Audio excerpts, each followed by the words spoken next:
Good afternoon. Good afternoon, and welcome to the Grinnell Prize Award Ceremony and Symposium. Every year, we present the prize to leaders under age 40 from around the world who are doing the most innovative work in social entrepreneurship and social justice.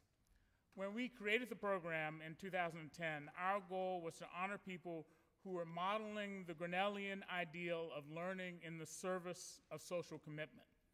As the program has matured and thrived, I've come to see it as a powerful way to connect our students and community with exceptional young innovators. The winners teach classes and workshops, mentor students, and increasingly host internships that benefit both the organization and our students. It's a distinctive program and a way to extend Grinnell's distinguished history of educating individuals who are prepared in life and work to use their knowledge and their abilities to serve the common good. This chapel itself bears the signs of that history. One of the plaques in the back of the room honors Grinnell students who died fighting for the Union in the Civil War. Another honors the 11 abolitionist ministers who founded the college in 1846. Here at Grinnell, social commitment isn't just an idea. It's not even just a core value. It's an essence that courses through the body of our community. As I have noted at commencement, our school motto is Veritas et Humanitas, truth and humanity. For Grinnellians, these two principles are deeply intertwined. As proud as we are of providing a first-class education, this is not a place where we teach unbridled self-interest or sterile scholasticism. We believe learning derives its value only when married to a sense of social obligation, what we call the greater, more complex truth of being a caring, wise, and engaged individual. The Grinnell Prize has become a natural extension of this idea and a way to extend it even further.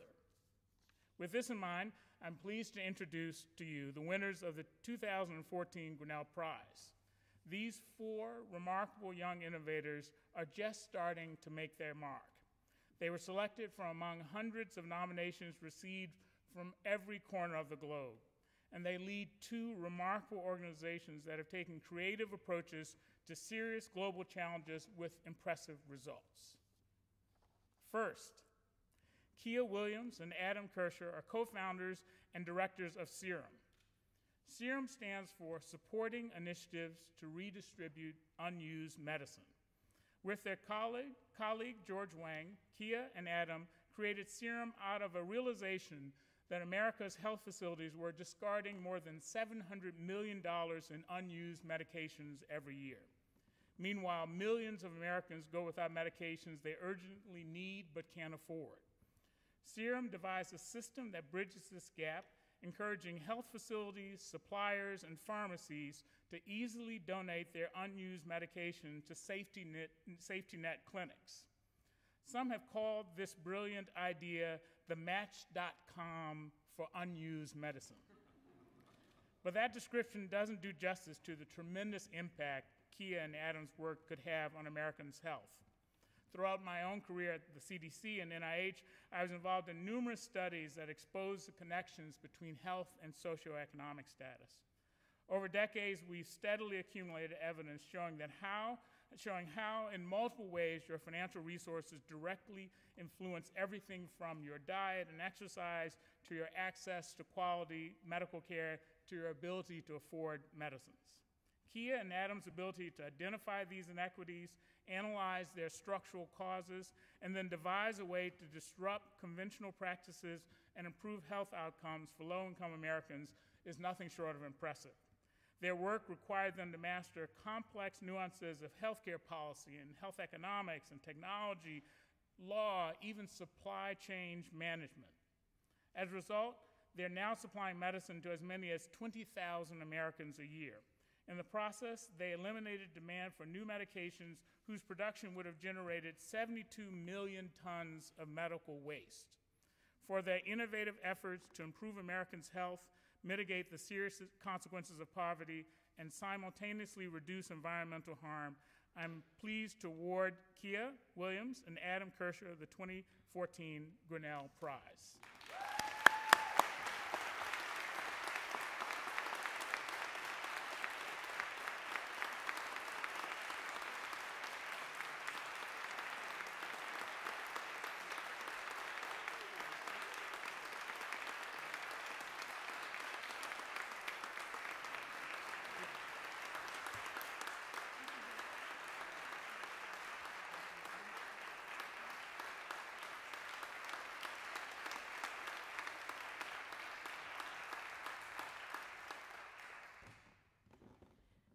We wanted to thank Grinnell College immensely for this incredible award. We believe that healthcare access and equity is something that's important, and that healthcare is a basic human right. And we are thrilled to receive this award to help us continue to grow and scale our program and continue to reduce the number of people in this country who are skipping their prescription drugs due to cost. Thank you so much to Grinnell College for this amazing and incredible opportunity.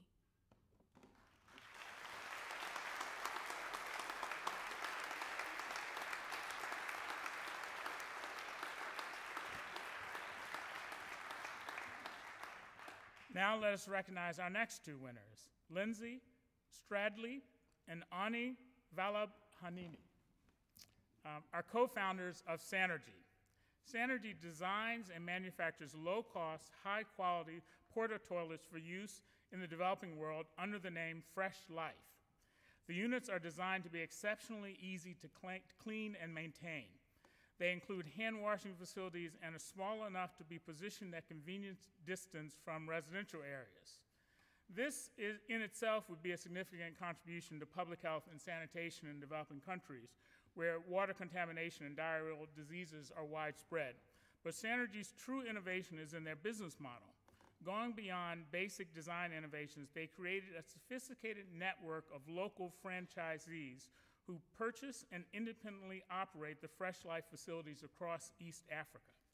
Sanergy provides these operators with training, business advice, access to financing, and daily waste collection service. After collecting the waste, the organization is converted into organic fertilizer and renewable energy. Given that East Africa imports 1.2 million tons of synthetic fertilizer each year, the Sanergy model has the potential to significantly improve agricultural practices and reduce environmental impact. Here again, I'm struck as a physician and scientist by the imaginative approach our winners are taking to what seems like an intractable global health problem. Not only have Lindsay and Ani and their colleagues found a way to improve hygiene and deter the spread of disease, but their commitment to socially entrepreneurial approaches is also supporting financial independence and improving agriculture and the environment. Today, we honor Lindsay Stradley and Ani Vallabhanini, co-founders of Sanergy with the 2014 Grinnell Prize for Improving Public Health and contributing to financial independence and sustainable agriculture and energy practices across East Africa.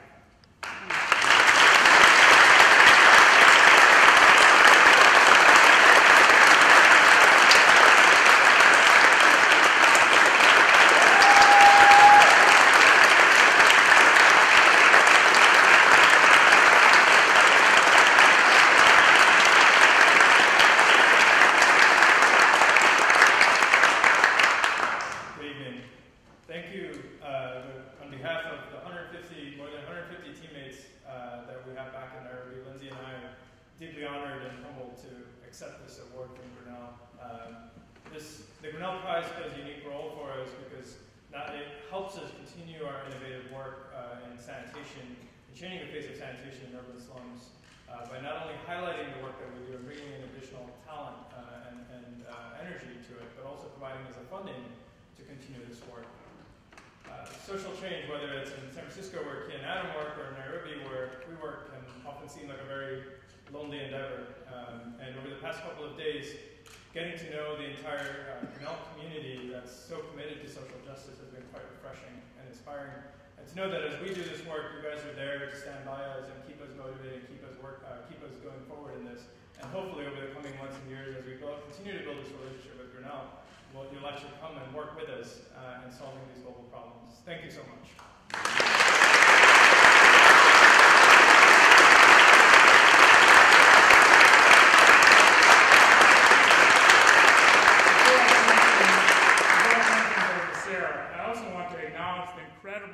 Artwork featured in your programs. The original paintings were created by our own Tilly Woodward from the Faulkner Gallery to represent the work of these prize winners. Tilly traveled to Ghana on a staff fellowship with one of our 2011 prize winners, James Kofi Annan, working with former child slaves. She'll also be joining the prize selection committee this coming year. Every year she produces these incredible, beautiful images that we present to recipients along with their awards. Your program includes explanations from her about the symbols she chose to represent these honorees, and I hope that you'll take the time to view the works here and in Nolan House. Finally, I want to quickly acknowledge and thank our keynote speaker and guest, Charlene Hunter-Galt, whom Sarah is about to introduce. Charlene, it's a tremendous, incredible honor for us to welcome you to campus. And I know you've been there before, but we take special pride in coming back. As a trustee of the college, your husband, Ron, has helped make Grinnell the great place that it is today. And we're so grateful that you're here today to make your own contribution to our thinking about social justice and change in our community. Thank you again for coming.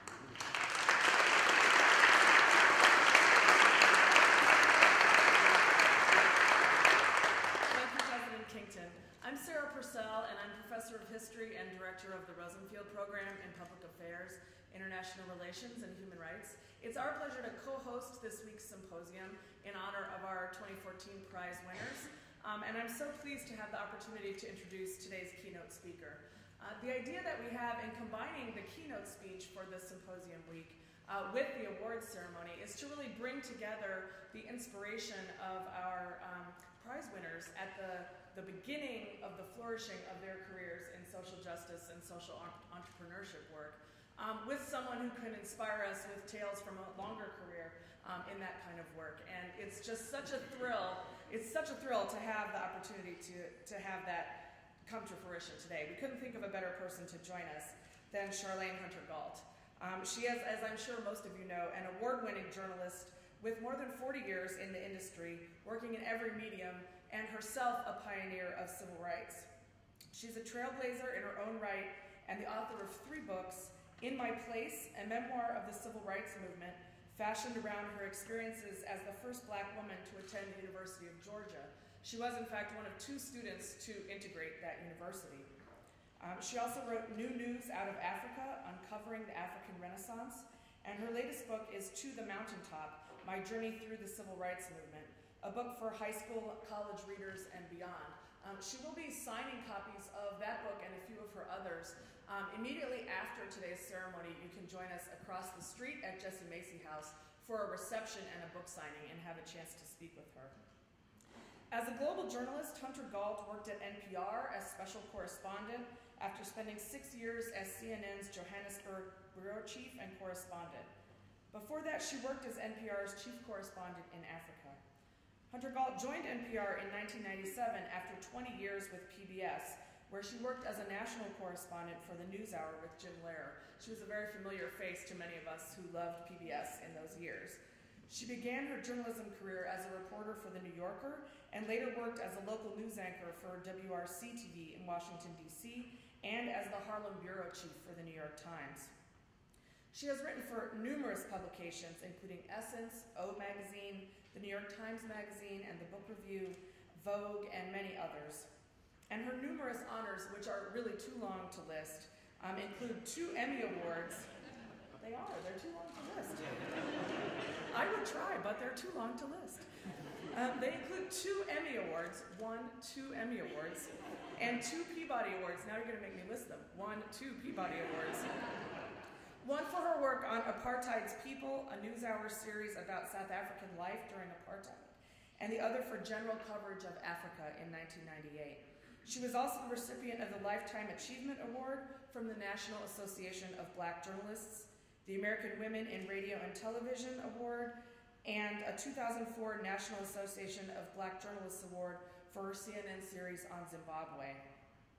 Amnesty International awarded Hunter-Galt for human rights reporting, especially for her PBS series, Rights and Wrongs, a human rights television magazine. And in 2005, she was inducted into the National Association of Black Journalists Hall of Fame. She's a very sought-after public speaker, and she holds more than 36 honorary degrees, of course, the most important of which is her 1984 Doctorate of Humane Letters from Grinnell College.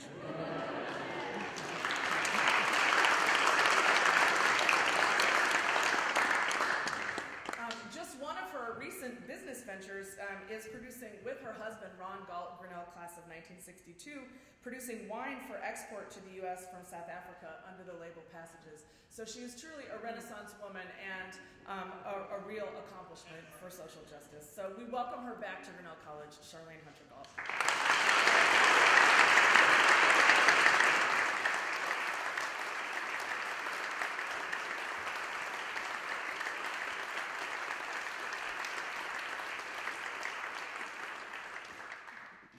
Thank you so much, Sarah.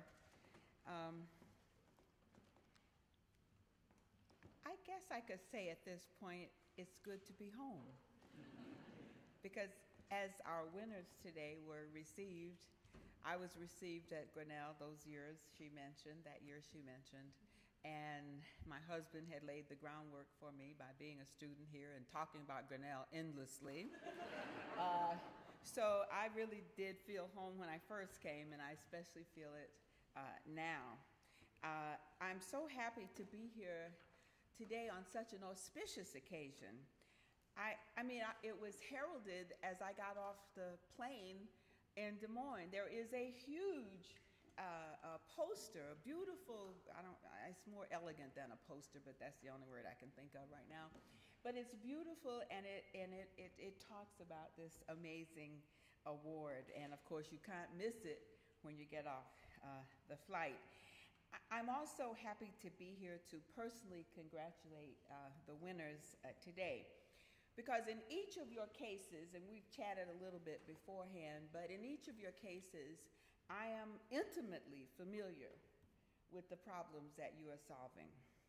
I've been in Kenya, all over the place, and know how important what you're doing is to the people who live there, and hopefully it will expand to other parts of the continent.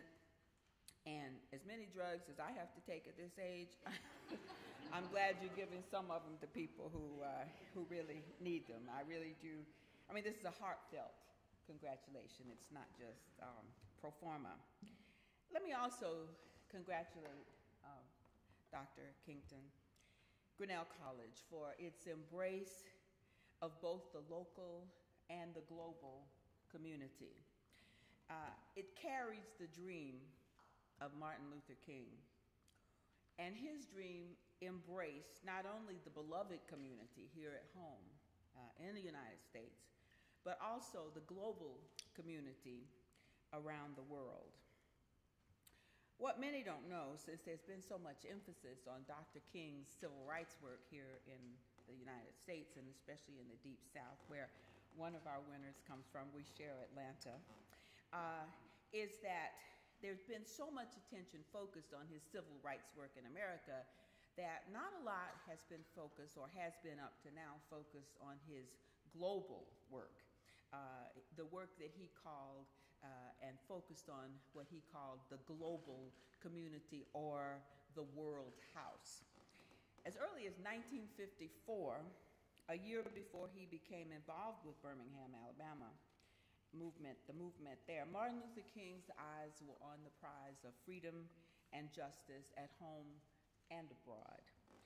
But Dr. King's world focus was, of course, lost in the drama of the United States Civil Rights Movement as it gained momentum and attention.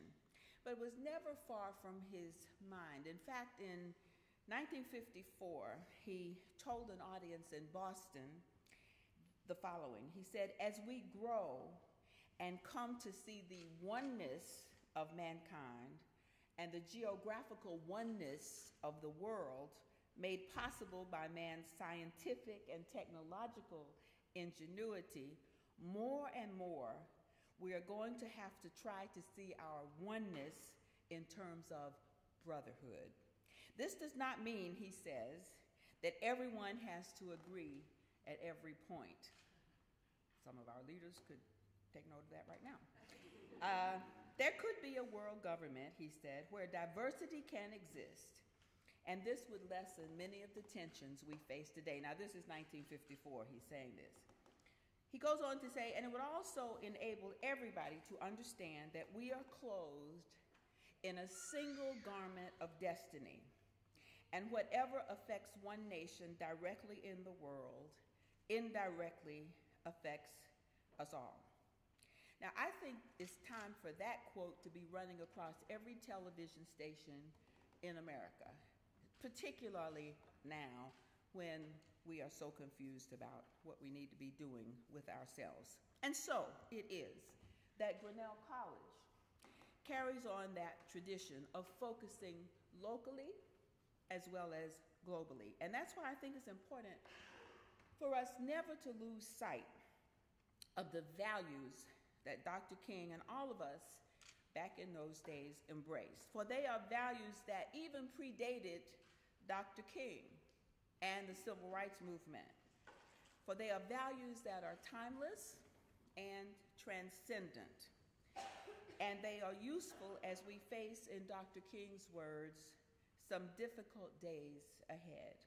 So in the next few minutes, I would like to share, and I got my watch here, so we can get to some of that. No, we don't have any passages here, but there will be a reception. So I don't want to take too long, but I want to take a little time to go back to that moment, which was the 60s, a time like no other in my own lifetime, as well as a defining moment in American history. That time is always on my mind because I wouldn't be here today with the one or two little things that were mentioned earlier unless so many people had dedicated their lives to my ability to get an education, to the proposition that all of us are created equal. But I've been closer to those years in the past 2 years by joining people who were on the front lines of the struggle and who did change not just the face of the American South, but the face of America in the eyes of the world. Because remember, in those days, it was the contest between the Soviets and their system of governance and ours. And so what happened in the South affected what the people's perceptions of America around the world. Last year, for example, I was at the anniversary, the 50th, of the March on Washington for Jobs and Freedom. And I met people there who had been a part of that struggle and had come to celebrate it and commemorate it at that time. And I'll come back to them in a few minutes on another point. But this year, I've been involved in a variety of commemorations of the 1964 Civil Rights Act with many people whose friendship dates back to those heady and sometimes painful times. Most recently, this past summer, there's a program sponsored by Howard University and the Justice Department, and many of those who participated in those programs remembered and recalled what it took to get the Justice Department, as well as two presidents, JFK and LBJ, on board to protect those who were marching and demonstrating, going on freedom rides, getting beaten, arrested, and yes, sometimes murdered for justice and equality. We forget that. And we should remember the good things that they did, but if we want to understand history and how we have evolved and how our leaders have evolved, and hope that some will today, we need to understand that there has been a process in which this has actually happened, and it happened with our two remarkable presidents, LBJ and JFK. So, it was inspiring to hear the people who were involved in those struggles talk about the victories won, but also the challenges that lie ahead. All understanding that the preamble to our Constitution speaks in terms not of a perfect union, but a more perfect union. And what that means is that the founders, I think, were prescient in their understanding of human imperfections and the need to be ever vigilant in a process that involves human beings. So we need to remember the history to give us the inspiration to continue the journey towards what? A more perfect union, no matter the challenges because today there are many. In fact, I was just at Jimmy Carter's 90th birthday last week, and when he was asked about, well, he'd been asked this at Emory a few days earlier by one of the students, how would he describe the situation in America today? And the word he used was interesting. He said it took him a few minutes to come up, because it was a difficult question initially. But then as he processed that, he came up with the word searching. Now think about that for a minute, but not too long. Just listen to me for the next few minutes. Now, many of the people at these commemorations were people I knew personally, for I entered the 60s as a child of Brown, that Supreme Court decision that outlawed the lie of separate but equal. My efforts to realize my dream of becoming a journalist have already been referred to. I was the first Black woman to attend the University of Georgia, along with my late colleague, Hamilton Holmes. But it took 5 years after the 1954 decision for anybody in the South to make a move. In fact, when I was doing the first book, In My Place, I couldn't remember ever hearing about the Brown decision in 1954. Of course, I was in the 7th grade. So I got in touch with one of my 7th grade teachers. And you know what she told me? She said that the white power structure, which was the separate and unequal part of our lives, they ran everything. They had actually forbidden the teachers, the Black teachers, to talk about the 54 decision on pain of firing for the rest of their lives, not for the next semester or term, but for the rest of their lives. So when the decision came down in May 17, 1954, none of us in our schools heard about it from our teachers. Now, as my case wound its way up the federal courts through one roadblock after another from 1959 to 1961, a restlessness was already taking place in college dormitories, especially one in North Carolina, where the students, 4 Black men, young men, started a bull session. But before the night was over, they had come up with a scheme to go downtown, buy some things in the Woolworth store or one of the department stores, and then try and eat at the place where they were also spending their money. And of course, I can see some of you nodding. The rest is history. By the next day, they went down there, they bought a few little things and went to the counter to eat. They were viciously attacked. The first day they went was just the 4 of them, but day after day, more and more students came. They were viciously attacked. The young women had lighted cigarettes put down their backs, hot coffee poured on the brothers, but they made it. And what I think is interesting is that Diane Nash, who actually later was a student at the time, but she said, you know, there were times when we would practice some things such as how to protect your head from a beating and how to protect each other.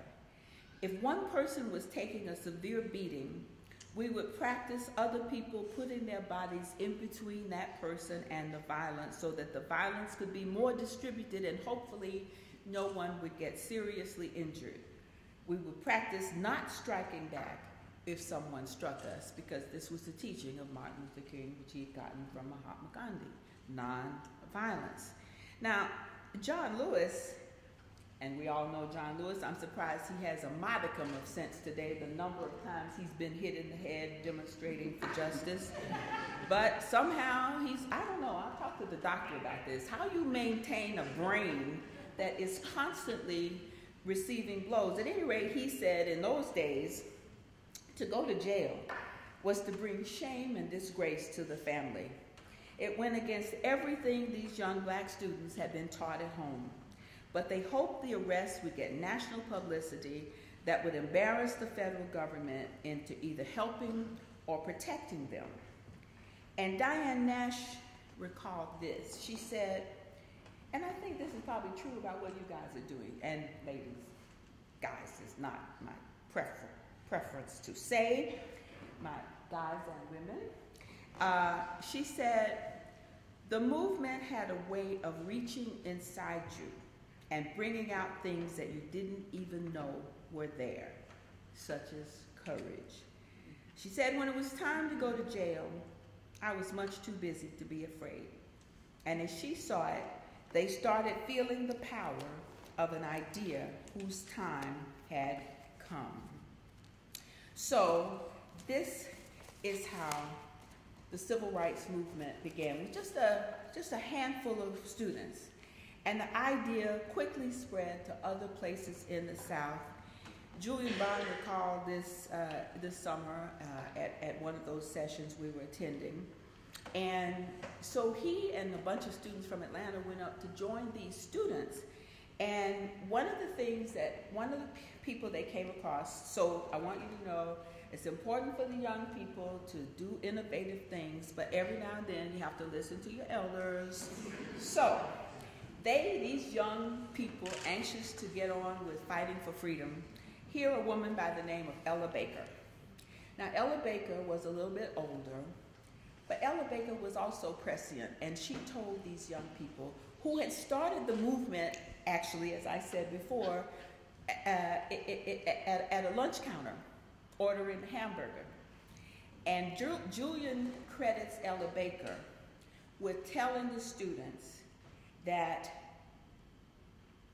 the movement that they were about to be a part of was about more than a hamburger. It was about freedom and justice. And she also encouraged the students to go their own way.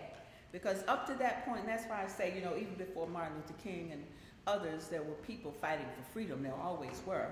But they had done, especially the NAACP and the established organizations, had done it in a very deliberate way, which these young people thought eventually was too slow. They were doing it through the courts. So they formed the Student Nonviolent Coordinating Committee, which came to be known as SNCC. And they were called the shock troops of the movement because they would go where the elders feared to tread. However, and this is what we learned, everybody's involved. Because when the shock troops would get arrested, who came to bail them out and who had the money but the NAACP Legal Defense Fund? So, in their own ways, they all worked together. They had their moments. But at any rate, they actually worked together. Now, I'm not going to go as deep as I would have gone in my book to talk about the critical years of the civil rights movement and the cost, as I said, including death. In fact, I asked Skip Gates once when I was writing this book, I said, I think you all know who Skip is, right? He's the one who got arrested for trying to get in his own house. Anyway, I said, Skip, on every page, I'm writing about violence, and I'm worried because I want young people to read this book, and I don't want them to be upset. And he said, you've been living in Africa too long. Have you noticed what these young people are watching on television and the games that they're playing and, with their iPads and things? So he said, go ahead and write about that violence because it was a violence with a purpose. And so that brings me to recall what I think was one of the great aspects of the civil rights movement, and it was the broad coalition of people of every race and creed and color. As I said earlier, I was going to go back to being at the 1963 March commemoration last year. I was there working for NBC, and as I was about to go into the area at the Lincoln Memorial where we had our platform, I saw these two older gentlemen in a golf cart. And I had a torn meniscus at the time, and I didn't want to walk a great distance, so I got in the golf cart with them.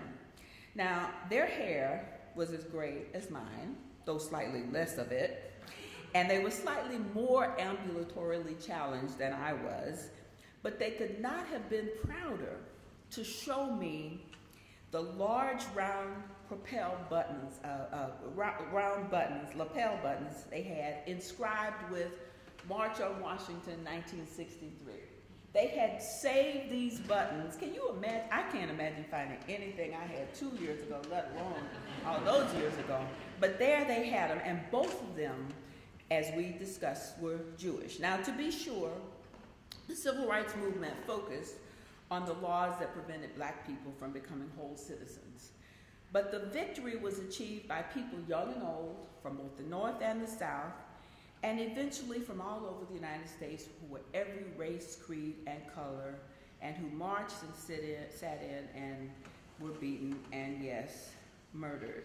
I was so excited to meet these old men and to recall their own history, because a lot of the people who did get involved in the civil rights movement had been who had families, at least, or who had some connection to the Holocaust. Now, again, back briefly to 1961, I want to mention it because it was one of the busiest and bloodiest of the civil rights years. It was a year that tested the nonviolent commitment of young activists, and it was also the year that a young man was born by the name of Barack Hussein Obama. Now, why I bring that up is not to say that this is the guy I voted for. My husband doesn't even know who I voted for. But yet, I bring it up because we have a president of the United States whose mother was white, who taught him that she taught him the history of black people in America. I mean, she taught him about the civil rights movement. And so during the 2009 campaign, when he was in Selma, Alabama, he said, "I'm here because somebody marched for freedom. I'm here because y'all sacrificed for me." And then he said, "I stand on the shoulders of giants." Now, his mama taught him that. That's how he knew that. He didn't learn it in school. He learned it at home. And when he was sworn in as America's first black president, he gave John Lewis a copy of one of his books with the words, "But for you, John." And I think that tells us that that's one indication of the importance of our history. At the Justice Department's 2 panels that I talked about earlier at Howard University, Joan Mulholland was one of the first freedom riders, and she was a white Southerner. And she talked about her own involvement in the movement. And I asked her, because I was moderating the panel, how did she, a white woman and a white Southerner at that, put herself in harm's way to help black people? And her answer was simple. She said, "I guess my awakening started when I was in high school," but she went on to say that the church she went to, which was a Little Falls United Presbyterian, she said, taught that we were all equal in the eyes of God. I just felt that if we were going to teach this and say it, we should mean it. So in early '61, she got involved in the Freedom Rides. She went to prison. And even going to prison in those days, if you were white, you got put in one part of the jail. If you were black, you got put in another part. And when the Freedom Rides actually started, John Lewis and the people who were coming with him from Washington, D.C., actually signed their wills. These are young people. Signed their wills because they had no idea if they would be coming back. The South was so dangerous in those days. And sure enough, 3 of their colleagues, Andrew Goodman, James Chaney, and Michael Swerner, were murdered during their drive to register voters. So as I said earlier, whites were in the movement, separated, and often were the victims of a terrible kind of racism, vicious, violent. It's funny because when I was at the University of Georgia in those first few days, they used to call me the N-word, but then they got tired of that. And whenever there would be a Freedom Ride, I'd walk across the campus and they'd yell out, "Freedom Rider!" And I think they thought that this was something derisive. And I would just hold my head up and say to myself, right on, you know. At any rate, it was the Freedom Riders, actually, that brought John F. Kennedy and his administration on board. And I have to say that I don't think in those days it was so much because they were on board with what the kids were on board with. But again, it was that image of the United States as it fought against the Soviet Union for world dominance. And so here were all these pictures of freedom riders on buses that were bombed by racists down in the South. And one of them in particular, I think it was Anniston, Alabama. It's in my book. You can find it if you're interested. I can't remember at the moment. But it was somewhere in there that they threw a bomb on the bus. And you see these kids coming off the buses, coughing and sneezing, and their eyes watering. Those pictures were decisive in bringing the Kennedy administration on board. And, you know, there were a lot of incidents like that. There was another one where even the man whom Kennedy sent down to sort of monitor things and report back was also knocked down, as were other black people who were marching, black and white. And so there were a lot of local blacks who wanted to retaliate. And Dr. King said, no, that's not how we do this. Now, he was aware of the impact of these pictures that had gone across the world. And he said, we have won the victory now. This is a testing point, meaning a testing point for all of them.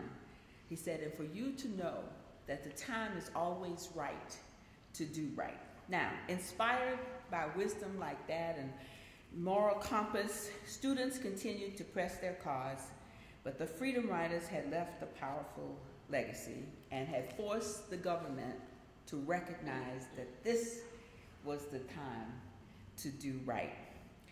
The next phase of activism was partially influenced by the administration, although once again it wasn't so, I mean, the reason they did it was to get these ugly pictures off, and so they got the young people to move into voter registration, which was a calmer, or theoretically a calmer, quieter way to achieve the rights. And what happened was that those events, while the Kennedy administration had surreptitiously moved money into the Southern Regional Council to pay for this to happen, this too became a flashpoint for the racists in the South. And it was during that period when Goodman and Cheney and Schwerner were in fact murdered. But that was also when younger people, high school students, which earlier the movement had not wanted to involve because they were so young, but they insisted. And you know, when I go around to schools today and ask young people about you know, who you remember, Martin Luther King, everybody knows. Rosa Parks, everybody knows. Well, what about Brenda Travis? Well, Brenda Travis was one of those high school students who got arrested, and because of the fear in the black community and among the older people, especially those whose jobs were dependent upon the white power structure, when she was released along with the others and tried to go back to school, her principal would not have her. And so ultimately she gets sent to a reform school where I think she was there for a very long time. Now, SNCC ended its voter registration in 1961, but only after it had stirred the hearts and heads of people, including the older people who were fearful of retaliation, but they had encouraged them to take control of their own destiny. Now, a lot of things happened in the interim, including the death of the murder of Medgar Evers, who was walking up his driveway while his wife and children were watching President Kennedy deliver the strongest statement that he had ever given on civil rights, reminding the nation on television of its founding principle and insisting that the rights of every man is diminished when the rights of one are threatened. And as they were listening, their husband, their father, was murdered. So, you know, the fact that even when you had the federal government more or less on your side, nothing changed. One of the big commemorations, well, nothing changed in so many ways, but in the minds of so many people who had been oppressed, things were in fact changing, that they could take. So one of the commemorations that took place this year was something that came to be called the COFO Summer, or Freedom Summer, when the white students from the North flooded into Mississippi and other places to register people to vote. And I'm told that it was a wonderful celebration, even as they had to remember the deaths of those 3 men. But at any rate, the young black Mississippians had found their footing, had emboldened their parents, and more black people than ever reached a new determination to register to vote. And in April 1964, a new political party was formed to represent the black masses. It was called the Mississippi Freedom Democratic Party. And when they attempted to be seated at the Democratic Convention that year, Lyndon B. Johnson was among those who denied them a seat at the table. But they sang freedom songs, and then they left, and John Lewis remembers this as a critical moment in the history of the civil rights movement, what he called a turning point. And soon, Lyndon Johnson, by this time President Kennedy was gone, but he had supported this whole idea of the Civil Rights Act. So the Civil Rights Act was making its way through the Congress, and activists went there to make sure that the congressman there understood what was really happening. And it was interesting this past summer when Andrew Young talked about how this was a really courageous Congress. And you could see everybody in the audience this past summer going, oh my God, not because of that being a really courageous Congress, but because of the Congress that we currently have. At any rate, when Johnson signed it, Andy Young also recalled that this was the strongest civil rights speech ever given by an American president. Now, what we learned not long after that was that the denial of justice and freedom was not just down south, it was also up south, as the North was called by some of those in the South. And I was, by this time, had graduated and was working at the New Yorker magazine, and was going home once when, after a riot in Brooklyn, for the same kinds of things that the people in the South had been protesting for, only this was a little bit different. And yet, you know, it sort of helped my own consciousness as a journalist to be able to give voice to the voiceless, to understand that discrimination knows no particular race or creed or color or location. Now, I'll quickly note, as Peniel Joseph did in a recent New York Times, that the civil rights unity fractured after Stokely Carmichael came out of jail and talked about Black power. But, you know, today we have a lot of opportunities, I think, to remember the sacrifices that were made during those years, the challenges, but what the ultimate result what the ultimate result was that they were after. Now, that was a terrible sentence, one I just made up. Don't quote me, but you got my point. In other words, today, 50 years after the Voting Rights Act, there is what many see as an effort to take us back to those days that necessitated the COFO Summer, and the effort and the resources behind it are formidable. Recently, the New York Times reported, however, that 49 years after the Voting Rights Act and 50 years after the Civil Rights Act, Black voters in the South have played an important role in a handful of federal elections, with their vote in some campaigns representing a reversal of a century-long trend of Black migration from the South. Today, 57% of Black Americans live in Atlanta and other places in the South, and more than 1 million Black Southerners today were born in the Northeast. A Republican in a southern state recently won in the primary, because you can vote anywhere. You don't have to be in this particular state a member of one party or another to vote in that primary, and black people elected a Republican who was a moderate person. So you have a lot of progress happening. At the same time, you have the Supreme Court deciding to strike down a central provision of the Voting Rights Act, and that's unleashed a wave of new laws with a disparate impact on black voters. These laws, according to the Times Reporter and others, will disenfranchise an unknown number of eligible voters. In June 11th, 1963, and I'm about to close here, President Kennedy gave a major speech on race.